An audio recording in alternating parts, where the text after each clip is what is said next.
I'd like to take the liberty of misquoting John F. Kennedy at a similar occasion.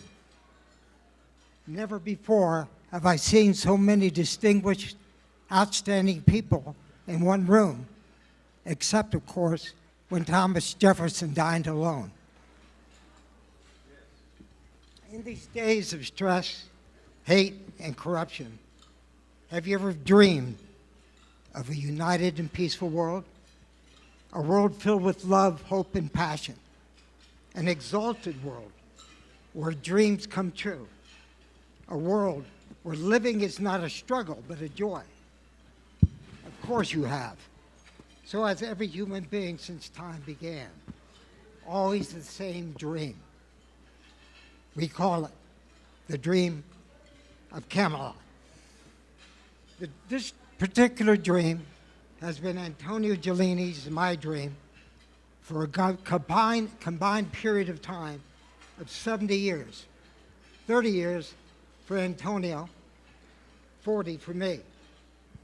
Our dreams and creativities have brought our hearts together to bring to the world the Family Film Awards, as well as the Olympia of the Seven Arts.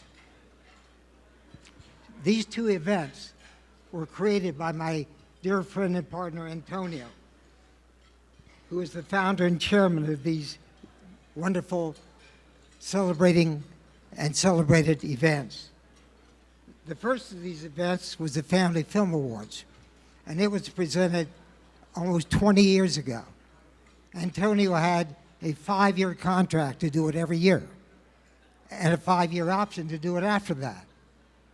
His partner, Dick Clark, who was wonderful and hard to replace in any way. Yes, thank you. Excuse me, I need some help here. Was his partner at the time. It took him 19 years to find me. I'm not a great replacement, but I'm a replacement for dear Dick Clark, who is wonderful. During that period, Antonio created the Olympia of the Arts, which we call the Olympics of the Seven Arts. This event was formally recognized at a celebration at the United Nations on June 20th. World leaders from 400 countries were there to recognize, and the whole purpose of the new Olympics of the Arts is to recognize stellar creators who make a significant contribution to their specific fields to elevate the world. To memorialize this dream, I wrote a 5-part, 600-page book called The Dream of Camelot.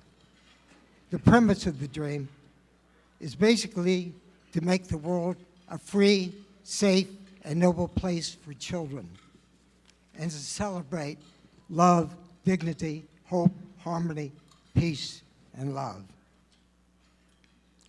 A little background on how the dream came about.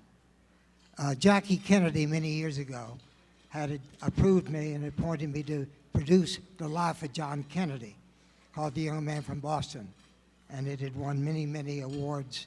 And from that, Bobby Kennedy, the senator then, approached me to be the producer of the 1,000 Days of JFK.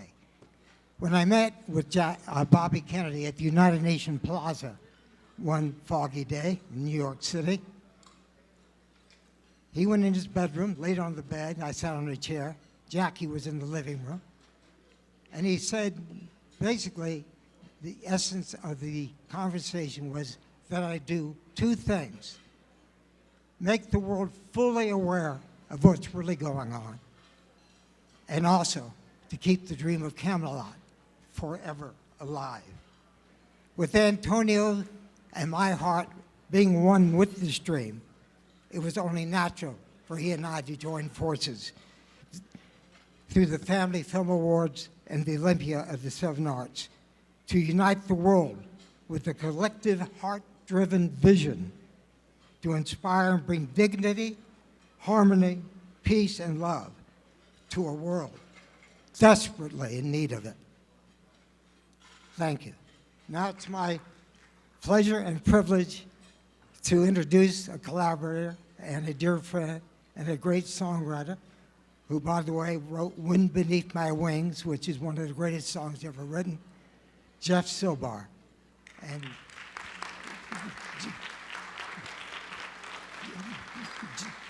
Jeff will sing a song that we dedicate to the Olympics and the Family Film Awards. And it's based on a utopian opera we're writing with one of the leading environmentalists in the world, Michael C. Tobias.